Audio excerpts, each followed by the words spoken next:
El Cuentacuentos.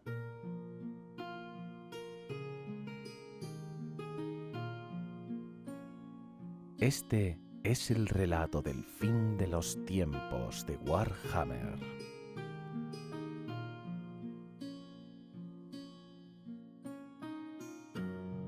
Gracias a la web Biblioteca del Viejo Mundo por permitirme compartir contigo este relato. Ahora, acomódate, cierra los ojos y déjate llevar por esta historia.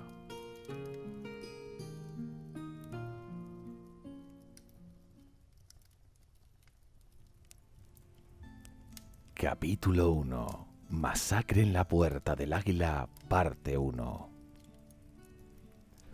Después de largos meses de lucha, la batalla de los altos elfos contra los demonios estaba a punto de terminar. El coste había sido alto. Cuando los demonios se derramaron al ataque desde los picos de las montañas Anuli, los príncipes del reino habían reunido sus propios ejércitos para oponerse. Con los orgullosos colores de los 10 reinos brillando bajo la tormenta de fuego mágico. Cada pueblo, mansión y ciudad había sido defendida con una estoica determinación que habría avergonzado a los ejércitos de otras tierras. Por desgracia, los demonios habían sido demasiados, y los vientos de la magia estaban a sus espaldas, concediéndoles la fuerza suficiente para superar incluso los más fuertes de los obstáculos. Gracia había soportado el peso de la lucha. La caminata del león era una tumba abierta, un campo de muertos sin enterrar que se extendía hasta donde alcanzaba la vista. La poderosa ciudad de Tor Akare era una ruina maldita. Los otros reinos estaban apenas mejor. El horror que se había derramado desde las tierras altas de las Anuli había devastado, sin parar, habían dejado a miles de viudas, huérfanos y entristecidos padres en busca de sus seres queridos en las calles atestadas de muertos. Solo en la desolada Nagarite seguía la vida de una manera cercana a la normalidad, con su defensa reunida por una figura solitaria rara vez vista por personas extranjeras. Para los Aesanar, los guerreros sombríos, los demonios no eran más que un invasor más al que arrojar al mar. Mientras la guerra se intensificaba, muchos héroes habían forjado leyendas dignas de canciones. Algunos eran legendarios campeones de antaño: Aisling, el señor del mar; Istrana de Avalorn; Caradhrian de la llama, por nombrar solo unos pocos. Otros surgieron a través de actos de sangre y fuego, el príncipe Morvai de Tiranoc entre ellos. Pero dos de los mayores héroes de Ulthuan estaban notablemente ausentes, y su ausencia era una gran carga sobre los espíritus elfos. ¿Dónde estaba Finuar, el navegante?, se preguntaban muchos. ¿Dónde estaba su reina? Ninguno sabía las respuestas, o al menos cualquiera que lo supiera no lo compartía con ellos. El rey Fénix y la reina eterna habían desaparecido de las costas de Ulthuan en el momento del comienzo del ataque de los demonios, y algunos murmuraban oscuramente que su pérdida era en parte la causa de estos tiempos difíciles. Carentes de liderazgo de Finuar y Alariel, la corte del Fénix pronto cayó en desacuerdo, con Imrik de Caledor llamando a la elección de otro para el alto trono. Ninguno dudaba de que Imrik quería el honor para sí mismo, pero también muchas voces hablaron apoyándose para que la candidatura fuera desestimada de plano. La salvación, o al menos la supervivencia, fue ganada una vez más por la mano del príncipe Tyrion. Aunque su corazón estaba pesadumbrado con otras cargas, Tyrion se enfrentó a Imrik y tomó el mando de los ejércitos de Ulthuan. Los que se habían opuesto a él se calmaron rápidamente cuando toda la hueste de la Guardia del Fénix, los guerreros elegidos de Asuryan, ofrecieron sus espadas y su lealtad al príncipe Tyrion. Sin embargo, aunque un Imrik furioso había dividido Caledor de los otros reinos, Tyrion comandaba los ejércitos de los 9 reinos. Por otra parte, no pocos de los príncipes de Caledor habían roto con su príncipe gobernante, reclamando que sus lazos de hermandad ganados en batalla eran más importantes que los lazos con el Señor y la tierra. Bajo la dirección de Tyrion y actuando casi en unidad por primera vez en muchas estaciones, los altos elfos por fin empezaron a conocer la victoria. De esta manera comenzaron las guerras de recuperación. Abandonando Caledor a su propia defensa, Tyrion barrió el norte a través de Eatain y los demonios se dispersaban ante su estandarte. El príncipe luchaba como un poseso, con su incansable apetito por la guerra. Dirigió a su hueste duramente, marchando hasta tal punto que incluso el más robusto de los elfos sentía la fatiga atenazando sus extremidades. Cada día traía una nueva batalla contra la horda demoníaca, y Tyrion luchaba siempre a la vanguardia. Colmillo Solar destellaba mientras cortaba aullantes cabezas y amputaba miembros retorcidos. A medida que el dragón de Kotyke conducía su ejército al norte, los asedios eran desbaratados y los pueblos eran salvados de los más espantosos de los destinos. Sin embargo, les parecía a muchos que Tyrion obtenía poco placer en estas victorias. Algunos asumieron que estaba colérico con que tal circunstancia hubiera caído sobre Ulthuan en primer lugar. Otros que el ansia de batalla en su corazón dejaba poco espacio para otras emociones. Solo Teclis sabía la verdad. Tyrion temía por la suerte de sus seres queridos, la desaparecida reina eterna de quien era consorte, y su hija, Aliazra. Esto último era un secreto que Tyrion había guardado, ya que todos creían que Aliazra era hija de Finubar, como tal vez debería haber sido. Aliazra languidecía en las crueles garras de Manfred von Karstein, y Tyrion añoraba rescatarla, dejándose llevar de mala gana por el buen consejo de Teclis. El príncipe había permanecido en Ulthuan, despachando al Tharion el implacable en su lugar. Aunque su cuerpo se esforzaba por su tierra, su mente se fijaba siempre sobre el destino de su hija. Mientras los elfos golpeaban más al norte, Tyrion se hizo más imprudente, tentando el destino que habría sido el fin de los guerreros menores. En Puerto Elistor se enfrentó contra los demonios dentro de los límites de la arremolinada brecha desde la que se vertían. Muchos guardias del Fénix perecieron ese día, consumidos por la magia salvaje mientras combatían al lado de su príncipe, pero Tyrion salió triunfante. En el círculo de piedras de Avon, recolocó a sus guardaespaldas y luchó solo contra un demonio monstruoso con una profusión de miembros mecánicos, dando a la bestia un golpe mortal, pero sufriendo a cambio una profunda herida de la enorme garra de hierro del monstruo. Después de esa batalla, Teclis instó a su hermano a retrasarse para permitir a los sanadores tratar los venenos corruptos que corrían a través de su sangre, pero Tyrion no escucharía palabras de precaución. Y ahí fue cuando la hueste élfica luchó para liberar la Torre Blanca de Oez. Tirion, con su rostro demacrado y pálido como la nieve, dirigió la carga encima del noble Malhandir.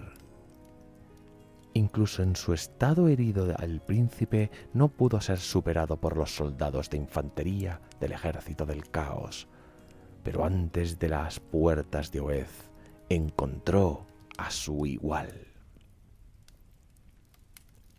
El asedio de Oez era comandado por un viejo enemigo, el demonio Enkari, heraldo del desaliento, guardián de los secretos, señor de las 1000 canciones.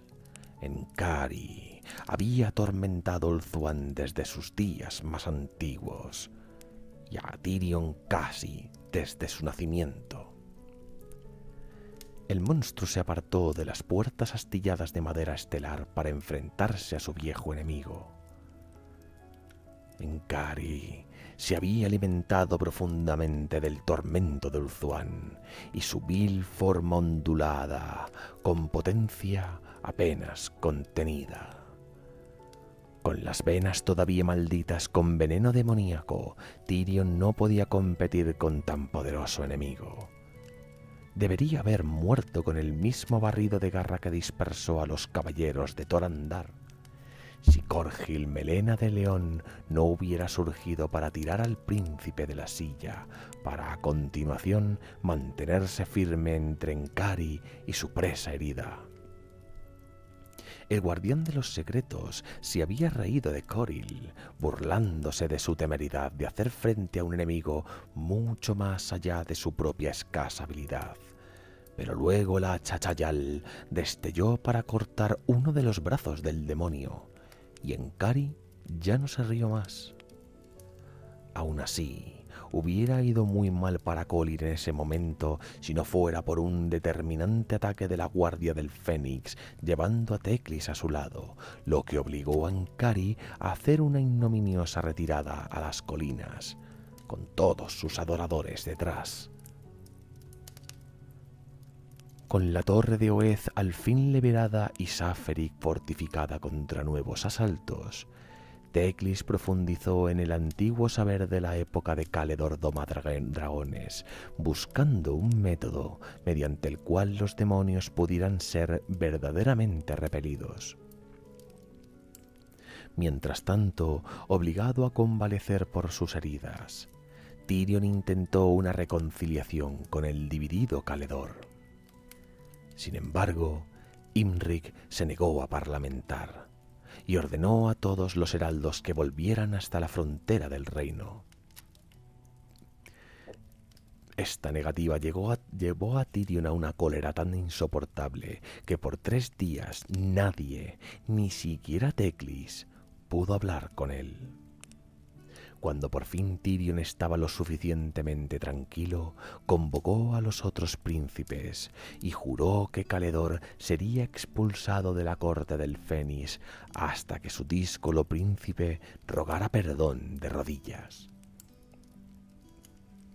Muchos quedaron desconcertados ante la vehemencia de Tirion, y más de la mitad de los caledorianos que habían luchado a su lado desde el desafío de Imrik regresaron con sus ejércitos hacia casa. Esta traición menor llevó a Tirion a la rabia una vez más, pero su ira solo alimentó su determinación, e incluso para aparentemente acelerar su recuperación, que aún todavía le quedaba por delante.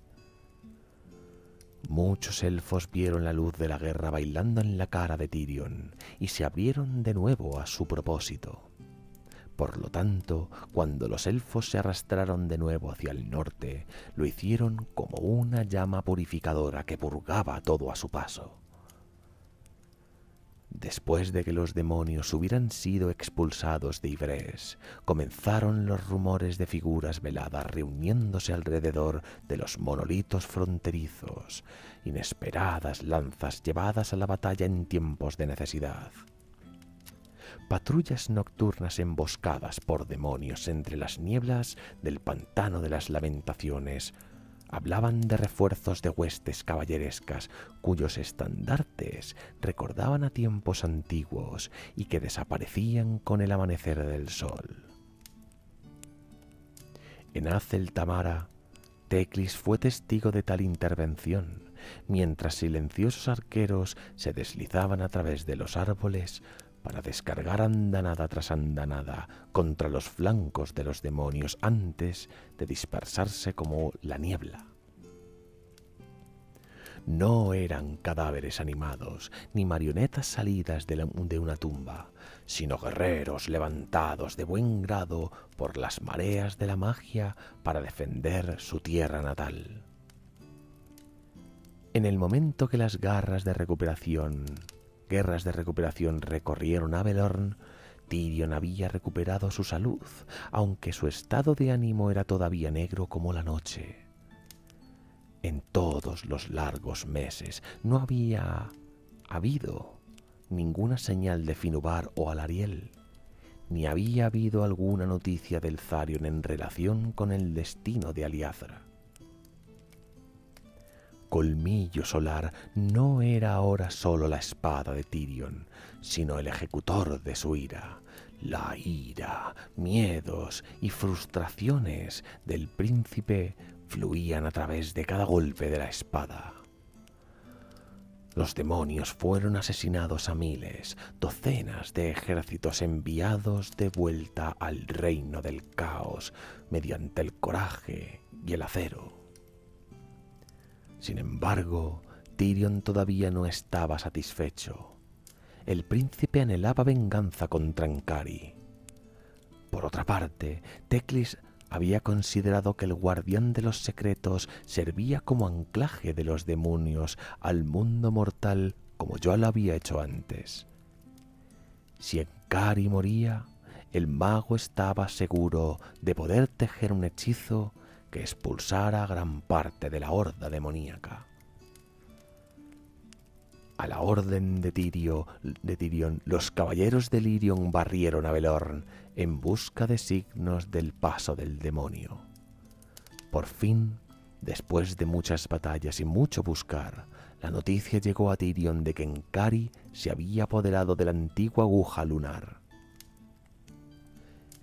Este la había transformado en un palacio de la decadencia, en emulación del reino blasfemo de Slanes, manejando a sus marionetas para que estuvieran inmersos en adoraciones a la decadencia misma.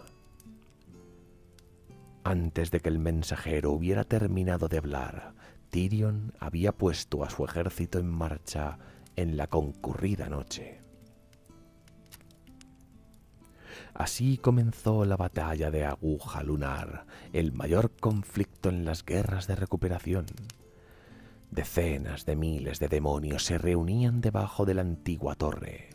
Sin embargo, se habían juntado no por lealtad, sino por el deseo de participar de la generosidad de Encari.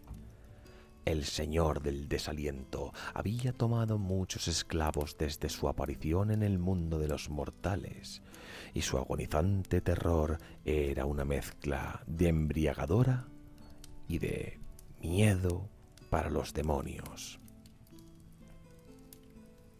Con tales fuerzas bajo su mando, Encari estaba seguro de su victoria. En su arrogancia, se había olvidado de que no solo los dioses oscuros a los que servía eran los únicos en el firmamento, ni los únicos aún con poder. Aguja Lunar era el templo de Lilith, diosa de los sueños, y Teclis era su campeón, uno de los tres que andaban por el mundo de los mortales.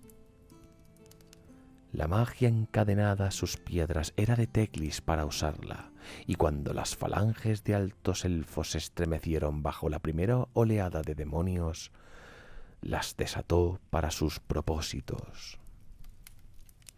A la orden del mago, la luz giró en espirales sobre la torre y brillantes meteoros vetearon los cielos ennegrecidos para sumergirse contra las filas de demonios. Fuego blanco ardía en la estela de cada misil, consumiendo la carne profana, pero dejando la de los elfos ilesa. A medida que los demonios retrocedían, la guardia del Fénix se adelantó. Tirion montaba la cabeza con Teclis a su lado, y ese día ninguna fuerza podía contenerlos.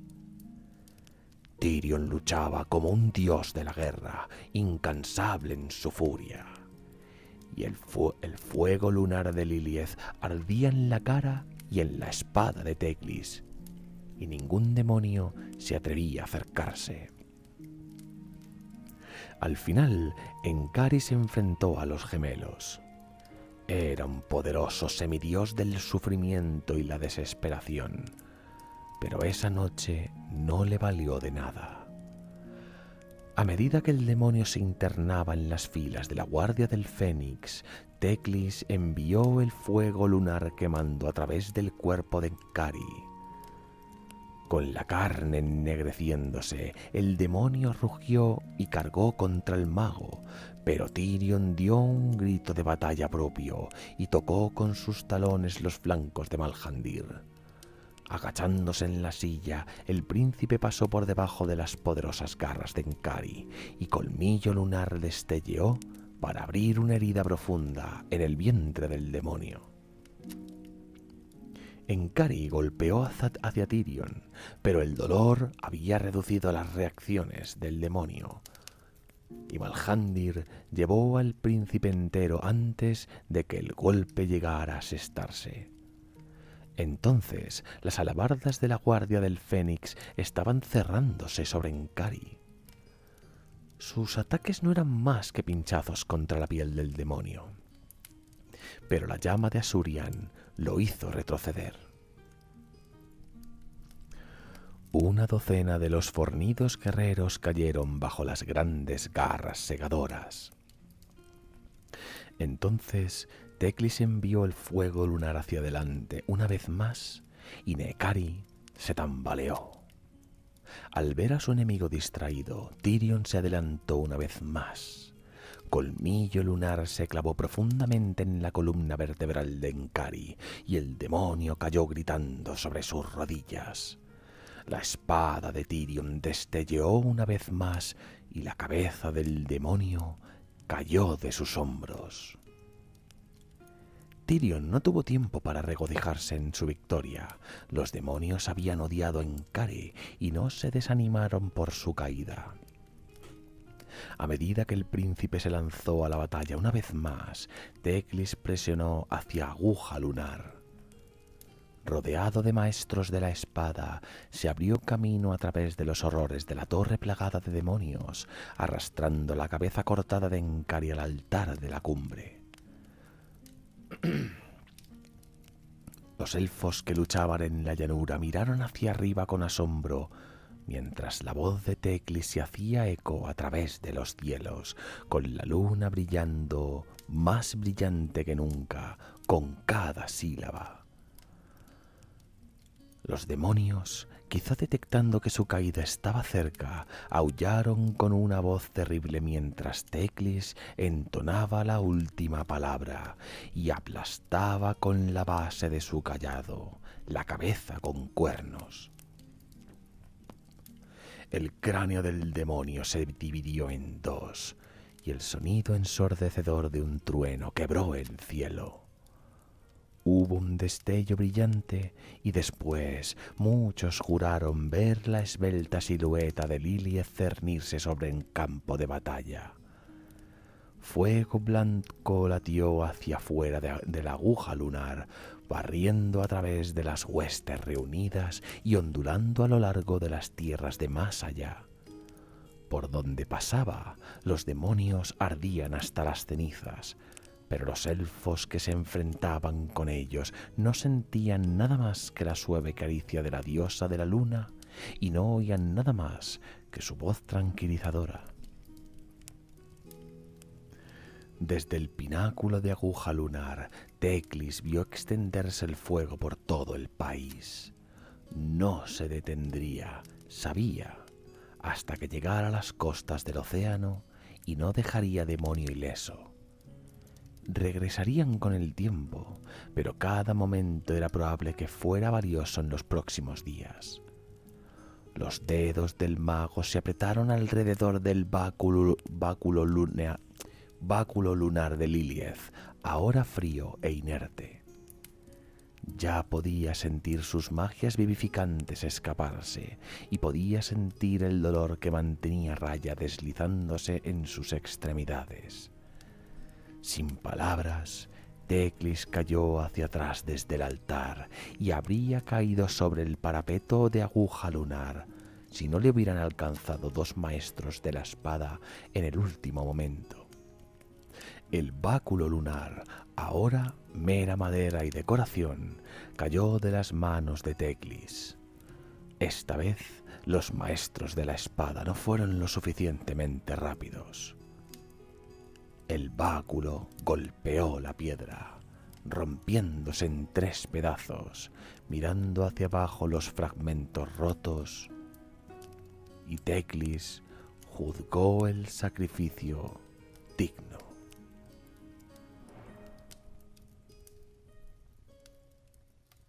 Relato: Augurios divinos.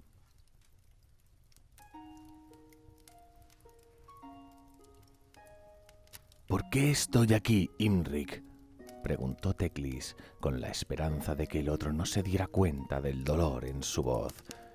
El báculo lunar de Lilith había sido reparado por los mejores artesanos de Saferi, pero su magia lo había abandonado. El viejo dolor había vuelto en su lugar, y ni siquiera las más potentes pociones podían atenuarlo por completo. Las 500 escaleras hacia abajo de alabastro de las cámaras reales de Torcaleda habían sido una verdadera agonía, pero Teclis sabía que Imrik debía de tener una razón para solicitar su presencia. Incluso antes de la reciente antipatía, el príncipe dragón nunca había sido indulgente con Tyrion o Teclis. Mis disculpas, señor del conocimiento, respondió Imrik, no sonando afligido en lo más mínimo. No me había dado cuenta de que estabas tan incómodo.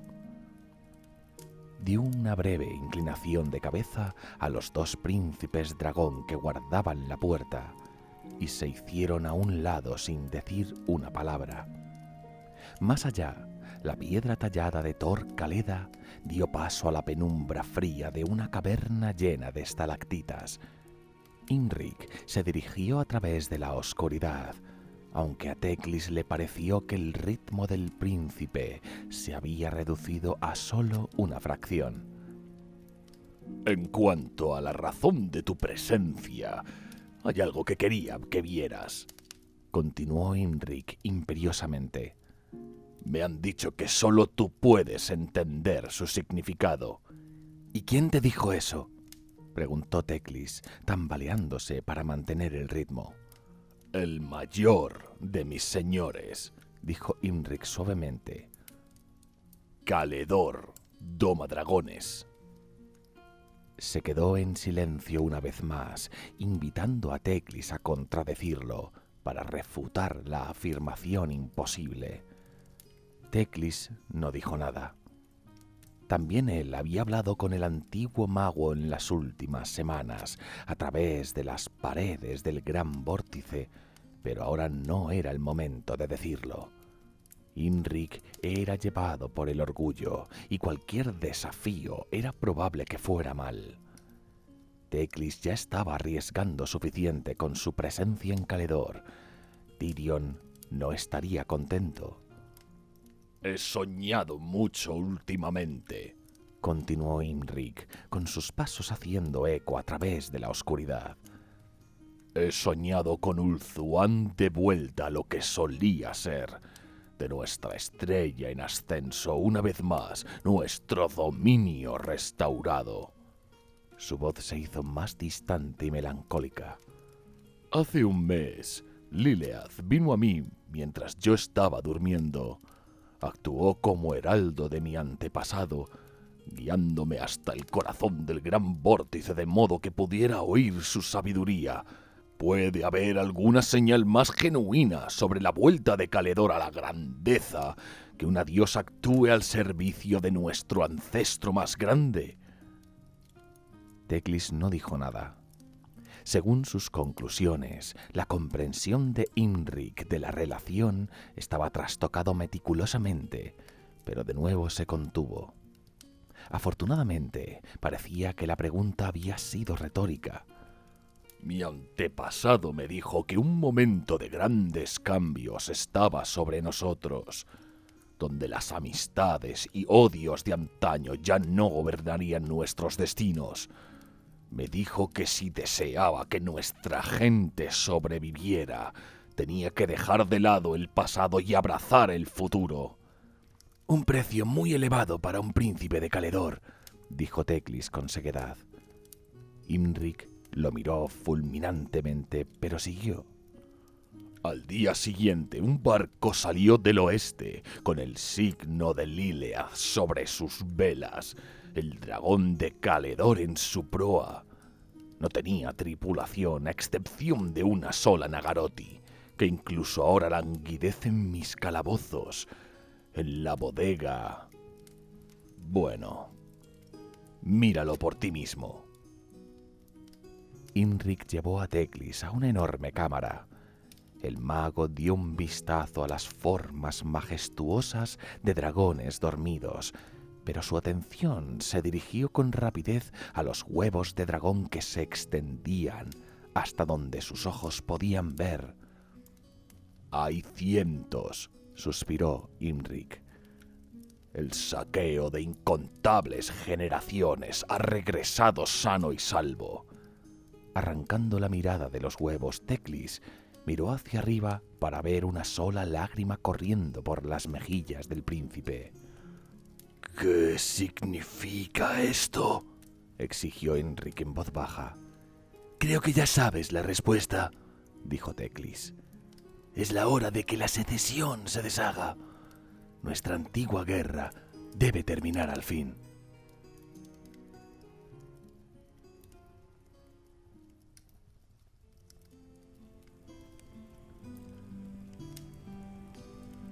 Mientras un debilitado Tyrion luchaba con Trancari debajo de la torre de Oed, Nagaroth se enfrentaba a sus propios enemigos.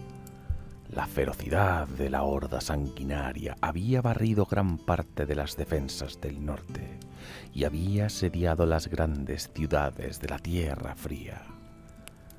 Valkia, señora de la guerra de la Horda del Caos, había caído cuando el rey brujo había roto personalmente el asalto a la gloriosa Nagaron. Sin embargo, los campeones de Valkia seguían luchando en nombre de Corne, y todavía había rumores de que la Reina de la Sangre de alguna manera se habría preservado de la ira de Malekith, e incluso ahora preparaba un nuevo asalto. Couran Manoscura, capitán de la Guardia Negra, creía que Malekith había ordenado la caza de Valkia en otras ocasiones y tenía sus restos encadenados en la torre más alta de Nagaron. Sin embargo, aunque Couran sabía que nunca lo admitiría, las preocupaciones del rey brujo parecían estar más con la supervivencia que con la venganza. Couran nunca había visto a Nagaron invadida a una escala tan gloriosa. Por cada ejército de norteños aplastado, otro salía de las tierras altas surcadas de glaciares, sin desanimarse por sus pérdidas. Peor aún, el rey brujo había estado ausente en las primeras etapas de la invasión, y sus lugartenientes habían defendido su reino con un egoísmo habitual, preocupándose únicamente por la protección de sus propias posesiones.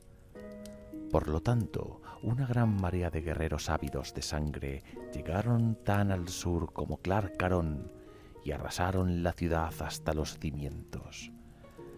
El ejército de Haggraev de Malus Darkblade fácilmente podría haber parado la marea, si hubiera marchado para hacerlo, pero el señor bastardo solo miraba por sus propios intereses. En todas partes la historia era la misma. Los ejércitos de Nagaron eran dispersados y abrumados por el tonto orgullo de sus amos. Jarganeth casi había desaparecido. Con sus ensangrentadas piedras disputadas día y noche por guerreros para los que la sangre era ahora el único premio. Celeborn había vociferado y protestado por ayuda al principio. Entonces, cuando sus misivas cayeron en oídos sordos, aceptó la masacre como un glorioso regalo de Cain. Según todos, ahora acechaba por las piedras caídas de la ciudad-templo, degollando gargantas tan cruel como cualquiera de las garras de sus gatos.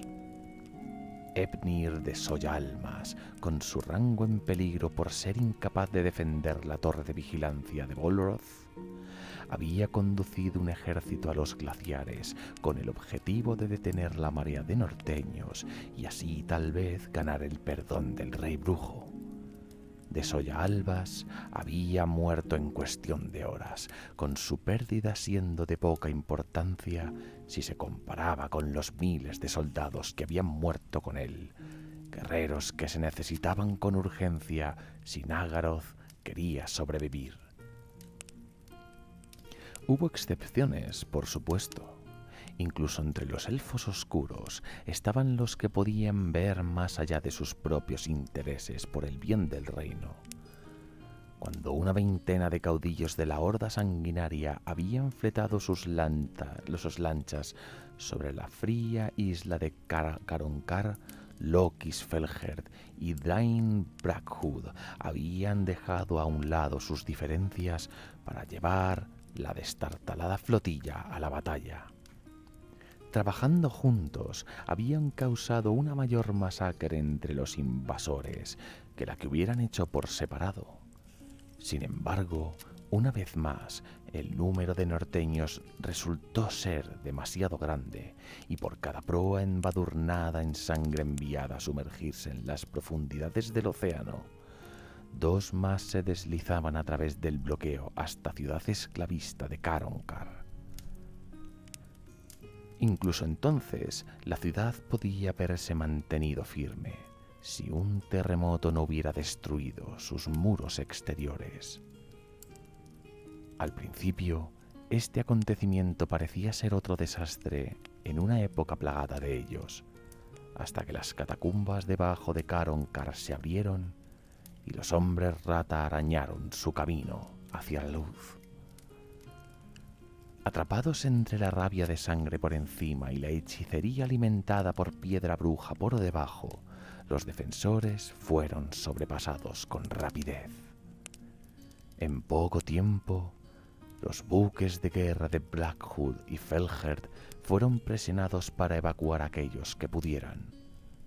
Los esclavos, que podrían ser reemplazados fácilmente, los dejaron morir en sus corrales. 3 ciudades habían caído y 3 aún seguían de pie.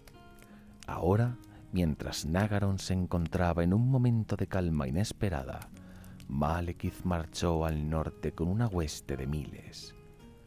La propia Morathi había sellado Grond en el momento en el que la horda sanguinaria había golpeado, negándose incluso a dar aviso a las otras ciudades, y el rey brujo sabía por qué. Couran, siempre al lado de su señor, sabía que esta tarea no carecía de riesgo. Si Morathi era una traidora, o incluso si no lo era, había un sinnúmero de maneras dolorosas por las cuales ella podría hacer que un intruso se arrepintiera de su insolencia. Esta fue la razón por la que esta tarea había sido encomendada a Malus Darkblade en primer lugar, y también la causa del repentino entusiasmo del tirano de Haggraef por combatir en otro lugar. Mendigando la indulgencia de Malekith, había comandado por fin a su ejército al sur, hacia las ruinas de Clarcaron, e hizo un gran espectáculo escoltando la fila de vencidos refugiados a la relativa seguridad de Haggraef. Mejor hacer frente a una horda de sangrientos norteños desnudos que tentar la ira de la reina bruja. A pesar de su disgusto por Darkblade, Couran no estaba seguro de que hubiera tenido el valor de hacer lo contrario si se enfrentaba a órdenes similares. Por supuesto, al ofrecer su refugio y salvación a los guerreros supervivientes de Clark-Caron, Darkblade había mejorado también su propia posición dentro de la desintegración del reino, un detalle que no había escapado a la atención de Couran. El viaje al norte a Grond era peligroso, ya que la frontera de Nagaron todavía resonaba con el sonido de los tambores norteños. Una tercera parte del ejército que había salido de Nagaron se perdió en ese día de viaje, abandonados en las tormentas de nieve o abatidos por los bárbaros vestidos con pieles. Malekith guardó sus propias opiniones durante la marcha, e incluso Couran no podía adivinar sus pensamientos. A veces, el rey brujo parecía estar enfrascado en una conversación, aunque sus palabras eran suaves y no se dirigían a nadie en su escolta. Couran había visto tal comportamiento antes, por supuesto, y no le preocupaba. El capitán de la Guardia Negra sabía que había más de lo que su ingenio le permitía reconocer. Nunca había buscado un rango más alto que el que ya ocupaba por esta misma razón, pero tenía fe en que su amo sabía lo que hacía. Solo una vez el rey brujo se dignó a entrar en batalla, de lo contrario dejaba el negocio sangriento a sus vasallos. A unas 40 leguas cortas de Grond, el ejército se cruzó con una horda del caos cuyas filas estaban repletas de guerreros cubiertos de sangre. Esta no era una hueste mortal, sino una de demonios, traída al mundo mortal por las crecientes mareas de la magia y las masacres. Un poderoso devorador de almas de alas hechas jirones lideraba la horda, y al acercarse, la locura de batalla se extendió por las filas de elfos oscuros. Los Nagarothi se lanzaron hacia adelante sin pensar por su propia seguridad. Escudos y ballestas fueron arrojados a un lado como estorbos. Los equipos de los lanzapirotes de estribador abandonaron sus máquinas por el regocijo de la espada contra la carne. Incluso Couran, cuya sangre era muy pocas veces nada que no fuera helada, se encontró tajando con salvaje abandono.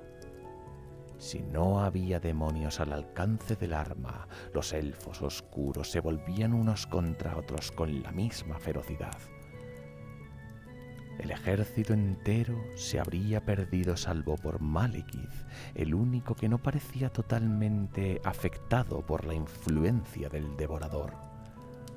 Alzando el vuelo sobre la dragona Serafón, el rey brujo se acercó al colosal demonio, lo golpeó con un rayo, para después hundir su espada encantada, destructora, hacia la empuñadura en la cuenca del ojo izquierdo del devorador.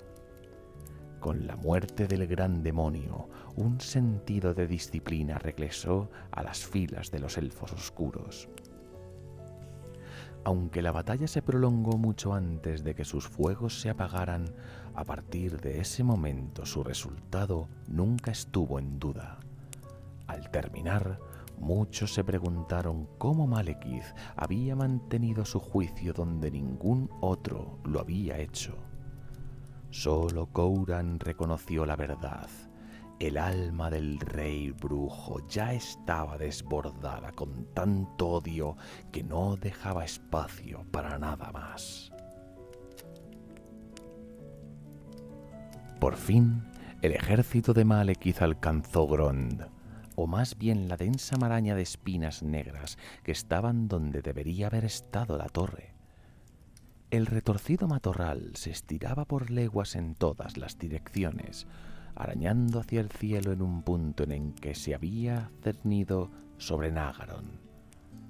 A primera vista, las espinas parecían ser mera vegetación enredada estimulada hasta un tamaño increíble por alguna provocación mágica.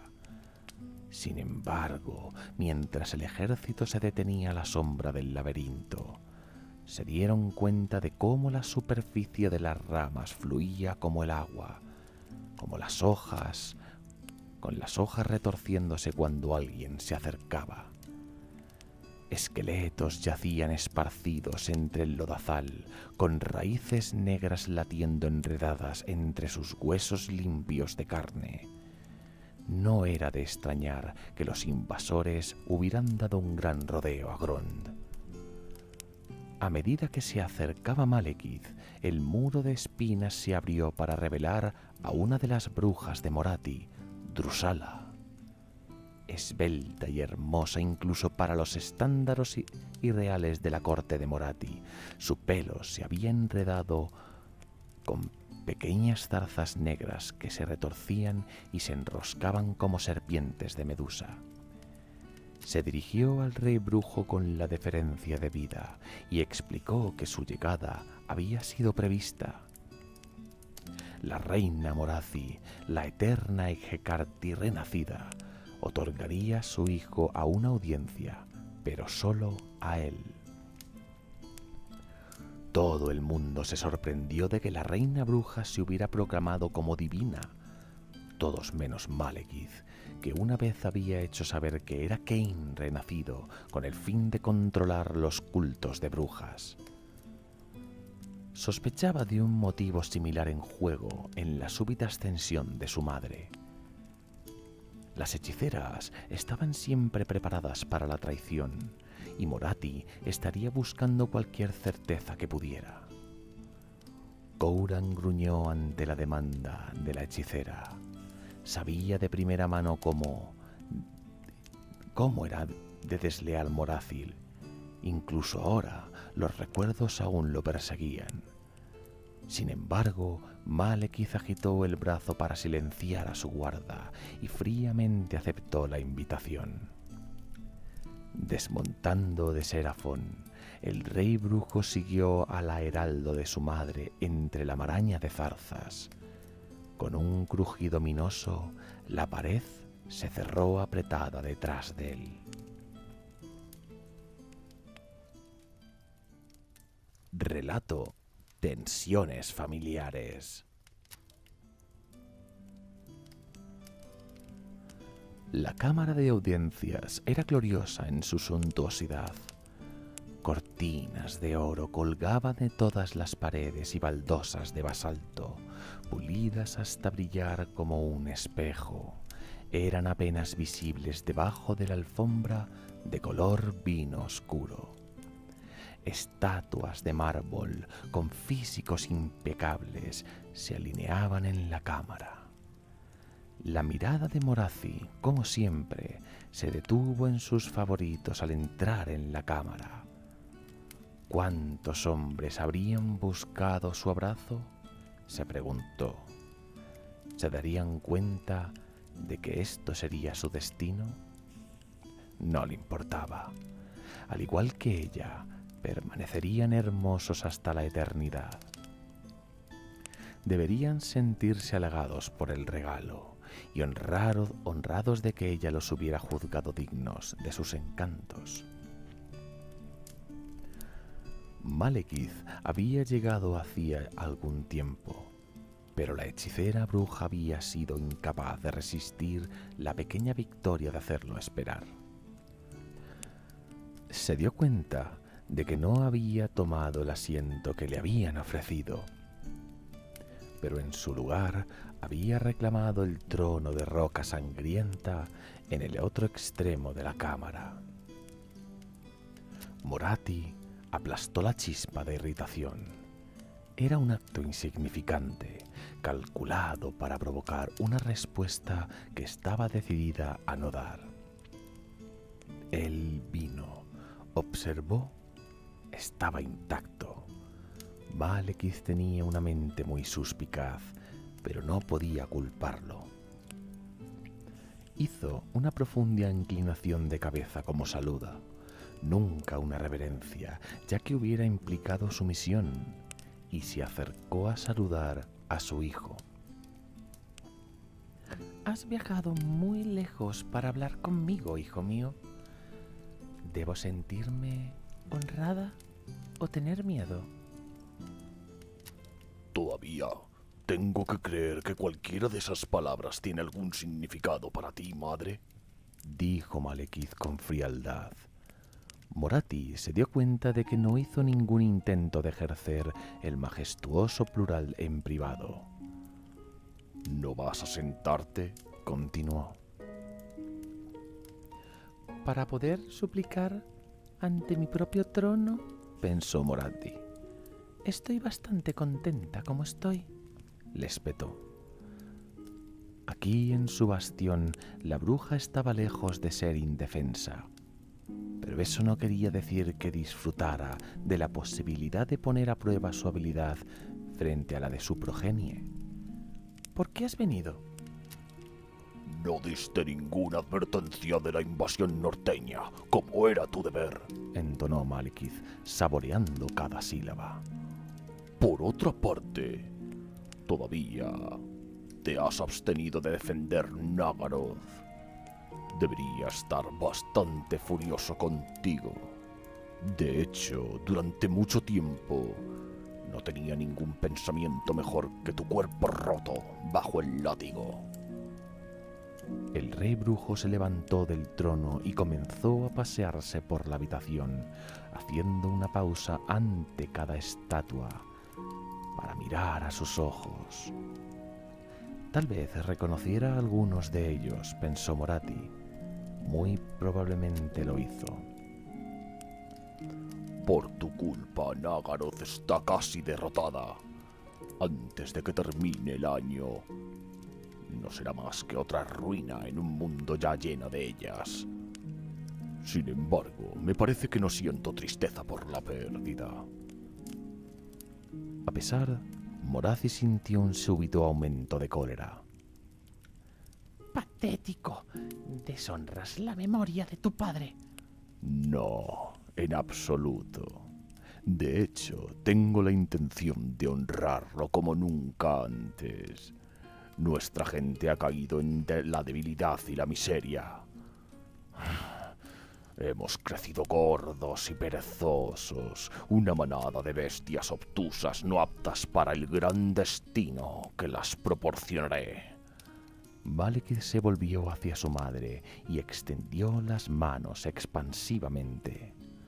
Ahora el rebaño ha adelgazado, con los débiles sacrificados por las hachas de los norteños.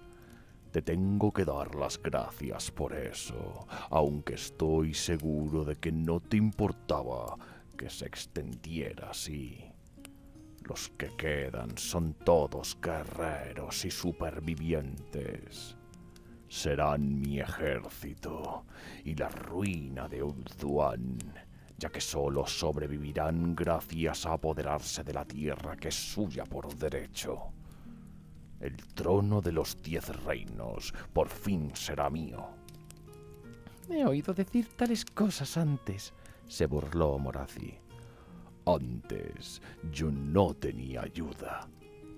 El rey Fénix ya está muerto, traicionado por uno de sus asesores más cercanos. Malekith levantó los guanteletes. La sangre sobre ellos se había secado a un rojo profundo. Murió deshecho y gritando, con su última opción de dignidad siendo un recuerdo antes de que ahogara su vida. «Las 5 puertas te derrotarán, como lo han hecho en el pasado». No lo harán, se aseguró Malekith. Porque ahora tengo la llave de esas fortalezas colocada en mi mano por uno de los suyos. Además, Ulthuan está tan acosada como nosotros, Si bien no cabe duda de que nuestros primos resistirán, no van a tener el buen sentido de dejar que el tiempo purgue a sus débiles. Si la victoria es tan segura, ¿qué es lo que deseas de mí? Eres mi madre, y a pesar de tus innumerables traiciones, todavía dispones de mi consideración. Une tu ejército al mío, y el pasado será olvidado. Podrías ser la reina de Ulthuan una vez más, gloriosa, regia y hermosa como la noche. Morathi suspiró desdeñosamente. Todavía piensas como un mortal, cuando deberías aspirar a ser un dios. Eres muchas cosas, madre, pero no eres una diosa. ¿Y quién puede decirlo? El poder de Hecartia late a través de mis venas. A medida que la magia aumenta, puedo ser cualquier cosa que desee.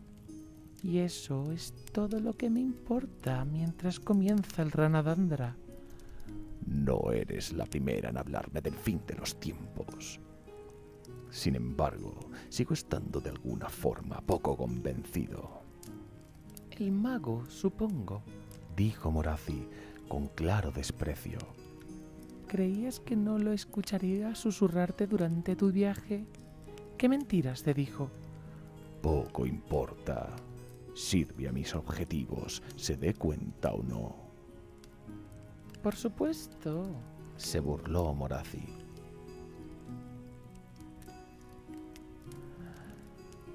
No eres uno que acepte cualquier sabiduría que no sea la suya propia. Mira a tu alrededor, el mundo llora de dolor, los cielos sangran, el cometa de 2 colas resplandece a través de los cielos. ¿Y lo que buscas son pruebas? Los dioses oscuros se están levantando y nos van a tragar a todos. Si lo que dices prueba ser verdad, entonces lucharé contra ellos como mi padre hizo una vez. No renegaré de mi linaje. Morathi cedió a la risa estridente que se acumulaba en su interior. Eres un tonto. Esto es el fin de los tiempos. Solo aquellos que abracen su verdadera naturaleza sobrevivirán. La tuya no es la de un vencedor. La tuya es de perder y culpar a otros por la pérdida. Vuelve a Nagaron. Toma los placeres que puedas antes de que las mareas del caos se cierren sobre tu cabeza. No desperdiciaré mi fuerza en tonterías. Malekith se rió con súbita y amarga alegría. y tu naturaleza es languidecer en esta torre hechizada, supongo. Una princesita despechada, suspirando por su amor hasta que cae la noche. No entiendes nada, escupió Morathi. ¿Cómo se había enterado de eso? El rey brujo había estado a la deriva en el reino del caos en el momento de su debilidad momentánea, y ella había tenido cuidado de que ningún testigo hubiera vivido para hablar de ello. Va a ser mío otra vez, lo he visto. Muy conveniente para ti, respondió con calma Malekith. ¿Y puedo preguntar qué has visto con respecto a mi futuro? Hubo una larga pausa. Morathi sabía que debía permanecer en silencio, pero no podía resistir la oportunidad de demostrar su superioridad. La única cuestión era cómo de veraces serían sus palabras. Si vas a Ulthuan, lo perderás todo, proclamó por fin. Su reino caerá, tu propósito vacilará. Todo lo que te hace ser quien eres, todo lo que te hace ser mi hijo, se desmoronará inútil. Incluso tu nombre ya no será tuyo. Pronto te vería muerto. Entonces parece que este será nuestro último adiós, madre, dijo con desprecio Malekith. Estaba buscando algún indicio de mentira, Morathi lo sabía, pero no encontraría ningún rastro de la verdadera razón para no haber hecho la advertencia. Malekith se volvió para irse, pero no pudo resistir una pulla más. Una consideración fuera del cariño. Te concedo un último regalo. Tu vida. Tu traición no está perdonada, pero se quedará impune. Siéntate en tu torre y púdrete.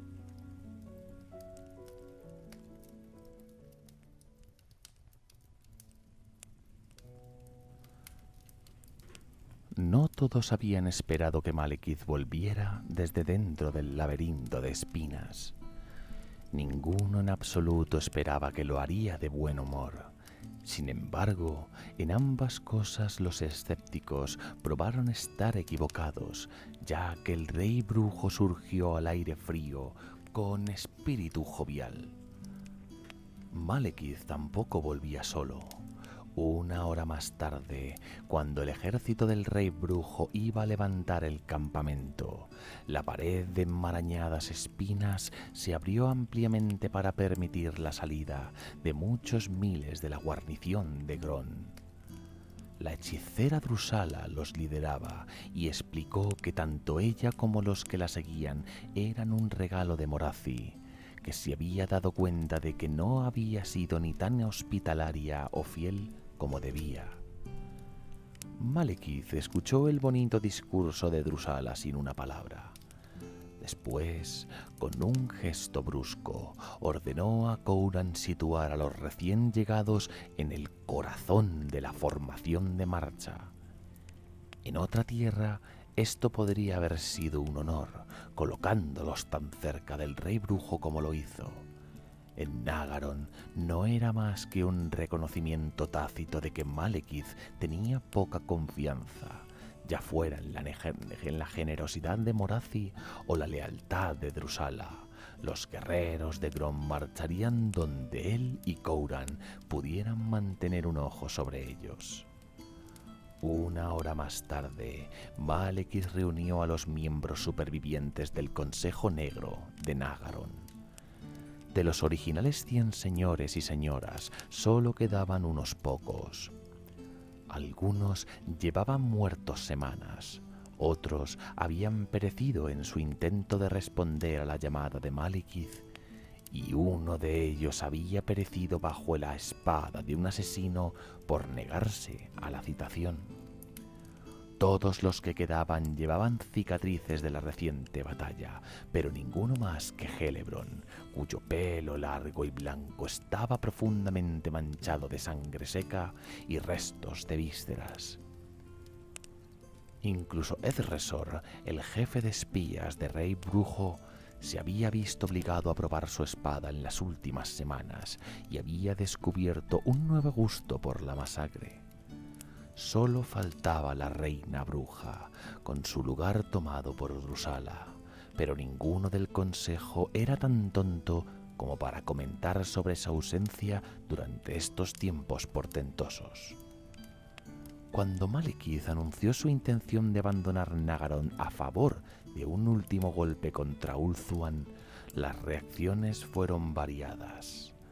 Couran, como siempre, tomó nota de lo que parecían muy poco o muy entusiasmados por el decreto de su monarca.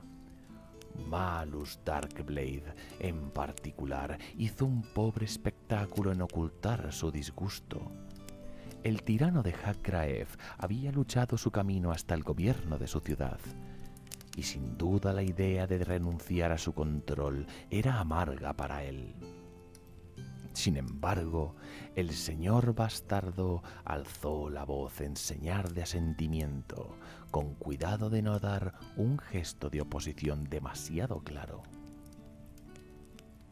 Eso vendría después, en las sombras. Sin embargo, la mayoría del consejo fueron arrastrados de buena gana por la gran ambición de Malekith, y Couran sabían por qué. No estaba en la naturaleza de los Druchi luchar detrás de los muros de piedra. Eran depredadores y el mundo era su presa. Todos sentían que Nagaroth estaba perdida, o al menos sería una sombra maltratada de su antiguo esplendor en los siglos venideros. Todos preferían pasar del mundo en un intento de apropiarse de una tierra nueva y gloriosa, que morir en la defensa de un reino que toleraban meramente. Por lo tanto, en la misma hora en que Teclis echaba a los demonios de Ulthuan, la última gran hueste de Nagaroth embarcaba al este hacia la hermosa isla, con tantos barcos que sus velas ennegrecían el horizonte. Detrás de ellos, Nagaroth ardía, con sus ciudades incendiadas y sus esclavos pasados por la espada, de modo que los norteños no encontrarán saqueos y comodidades entre los restos vacíos, solo el fuego y la peste. Además de las fuerzas restantes de Morath y Engron, solo quedaban habitando elfos oscuros en Har-Ganeth, luchando la guerra sin fin de Celeborn contra la Horda Sangrienta.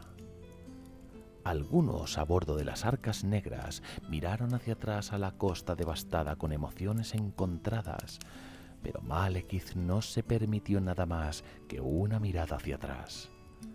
Ulthuan era todo ahora.